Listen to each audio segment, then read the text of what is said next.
The NBA needs to start viewing college basketball as a partner again. David Stern did. Adam Silver has not. And it's one of the greatest mistakes, one of the largest missteps during Silver's time as the NBA commissioner. And that was made the need for the NBA to view college hoops as a partner. It was made apparently clear earlier this week. But before we get into earlier this week, let's just look at how Adam Silver has mistreated the college game in his time as commish. Because not only has he chosen not to help elevate college, he's tried to undercut the sport. Remember when he created the G League Ignite path for high school players, trying to pull some of the top players away from college into some G League adjacent path? He supported Overtime Elite, some of these others, and there were top players drafted. Like the Thompson twins. They came from one of those paths. Scoot Henderson, not in college basketball, but then goes top 5 in the draft because he was with Overtime Elite or one of these. We're getting them mixed up now. Doesn't really matter because no one cares about those. Nobody does. They do care about college basketball, and those players would have been stars if they played in college, and we would have known who they were going into the NBA if not for the NBA's efforts to undercut the sport. See, the NFL does treat college football like a partner, but in some ways they're forced to. There's this thing that exists called the Sports Broadcasting Act of 1961, which prevents the league from playing on Saturday from Saturdays in September through December. This is why you start seeing some Saturday games crop up for the NFL after Army-Navy in mid-December. And this benefits the NFL. Whether they like it or not, this benefits the NFL having a popular, thriving minor league that you don't have to pay for or manage yourself. That's a huge advantage. Your future stars are being branded, marketed, and you don't have to pay a damn thing before Fernando Mendoza gets drafted into your league 2 weeks from now. And everybody knows who he is already because of college football. College basketball is in a position to really help the NBA today.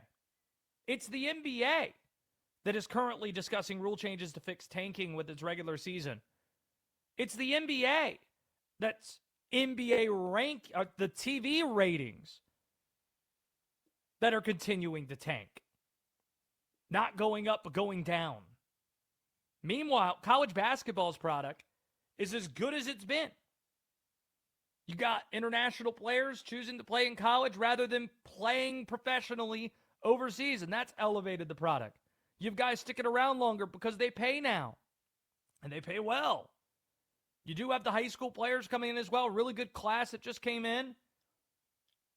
And as a result, Monday night was the most watched national championship game in 7 years for college basketball. An average viewership of 18.3 million viewers. 18.3 million. That exceeds any NBA game that's been played this decade. Just like we see in football, there are massive brands in college that create massive stars going into the league. Look at Cooper Flagg. Look at Con Knipple from Duke. We know who these guys are. We have a relationship with these players already when they enter the league, and that's so much better than the unknowns of Scoot Henderson and the Thompson twins coming in that nobody knows, has no relationship to. This year, A.J. DeBonsa is going to lead this loaded draft class of freshmen. And we know who he is, and we know who Cam Boozer is, and Darren Peterson, because he's been talked about, because people talk about college basketball. People care about the sports. So the NBA is the league that needs to be proactive now. And here are a few practical steps that the NBA could take in building up college hoops. Let's start with the easiest step. Don't schedule NBA games the night of the national freaking championship. What on earth are you doing? Who's watching the NBA, better yet, going to NBA games the night that the national championship's being played on Monday? Wish we had in front of us here the attendance for these games. Wish we did. Probably not great when 18.3 million are watching the national title game. But what blatant disrespect that is for college hoops. That you're playing 5 NBA games the night of the national championship game.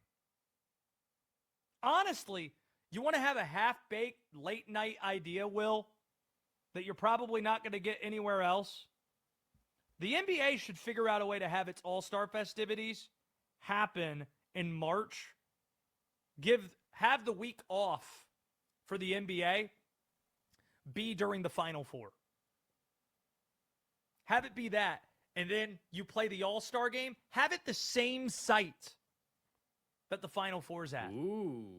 How about if you want to have an that. event, the one thing that would really prevent this is TV partners figuring that out. But let's just, again, half-baked ideas here. How cool would it have been if the NBA was off from Wednesday through Tuesday, the All-Star break happening last week, and you had the skills competition Friday night in the Colts Stadium in Indianapolis, where the college fans are converging, and now the NBA fans are there at the same time, and you have it inside the Colts Stadium, or maybe at the Pacers gym. I don't know. And then on Monday night, you have the All-Star game at a football stadium. All this is on the same court. And you have the Final Four on Saturday and Monday. You do it all at one site. And it's the greatest weekend of basketball each year. The NBA on Friday and Sunday, college hoops, Final Four on Saturday and Monday. Be the greatest thing ever, wouldn't it? It would be cool to see the NBA players on the Final Four floor. Like, that would be really cool, that visual there. And it could really bring the two together. Or if the site, how about just have an NBA game at the college basketball site? Help support the college basketball site and work together as partners. You know how Major League Baseball has a game at the Little League World Series every year? Yep. How cool would that be if that was part of the festivities, if you just added a day? If you don't want to get in the way of women's basketball having the Final Four Friday and on Sunday, what if you had the Final Four site host an NBA game on Thursday, and then that started the weekend, and you work together? That's the easiest thing you could do. Try to figure that out. This would be the most significant positive investment that the NBA could have on the college game. We've been talking about this for a while. There's a misconception. You have some who say, why doesn't college basketball have a rule where kids have to stay for multiple years in college? Well, the answer to that is it's because it's an NBA rule. It's the NBA that says that it's 1 year out of college, or 1 year out of high school, before you could be eligible for the draft. Could you imagine, Will, how cool it would be if college players had to stay in school for 2 years? Let's think specifically with this year's class. How cool is it if Cam Boozer, AJ DeBonsa, Caleb Wilson, Darren Peterson, Darius Acuff, Keaton Wagler, Mikel Brown Jr., and all these dudes had to come back for a second season in college? I mean, given what we just saw, and if you knew, like, hey, this is what we have, like, you've got to come back another year. I mean, the incredible ratings that we saw this year in the tournament, you're going to get even more of them. It'd be awesome. Because you know what you're getting. Well, they're not going to do that because they want those star players to be in the league sooner and sooner. But here's another practical one. This should be an easy fix, but it's something we've been asking for decades, and we still haven't gotten. Fix the NBA draft. One thing the NFL does so well is its draft that starts 2 weeks from tonight. We can't wait. And what it does well, it's a night where college football and NFL fans come together. You're celebrating the college player that you've watched the last 3 or 4 years, and you're celebrating as the NFL team that's landing these players, and that should be a giant win. The NFL draft is so big that they move it from city to city. Cities are vying to try to land the NFL draft in their city. The NBA draft is flat out broken as a TV product. It's awful. It's horrendous. Just, can you figure out a way to have your draft start or have your draft after the new league year begins, so that way the trades can be made official immediately the night of, so that way the players and us watching can know who the hell the guys are playing for when they get drafted? Good God. How many decades do we have to watch players wearing the wrong hat? Will Dalton is a Charlotte Hornets fan. You get to see Shai Gilgeous-Alexander and Kobe Bryant wearing Hornet hats. Why? Yeah. Not because they were ever going to go to Charlotte, but because of this issue that's been there for decades. It makes the product of the draft itself awful. Horrific. I mean, at least we got to see Kobe in a Hornets hat. We do have that visual. So that's nice. Yes, congratulations. One of the great moments in Charlotte Hornet history is that you had Kobe Bryant one night wear a Hornet hat because the NBA can't figure out its draft. Congratulations.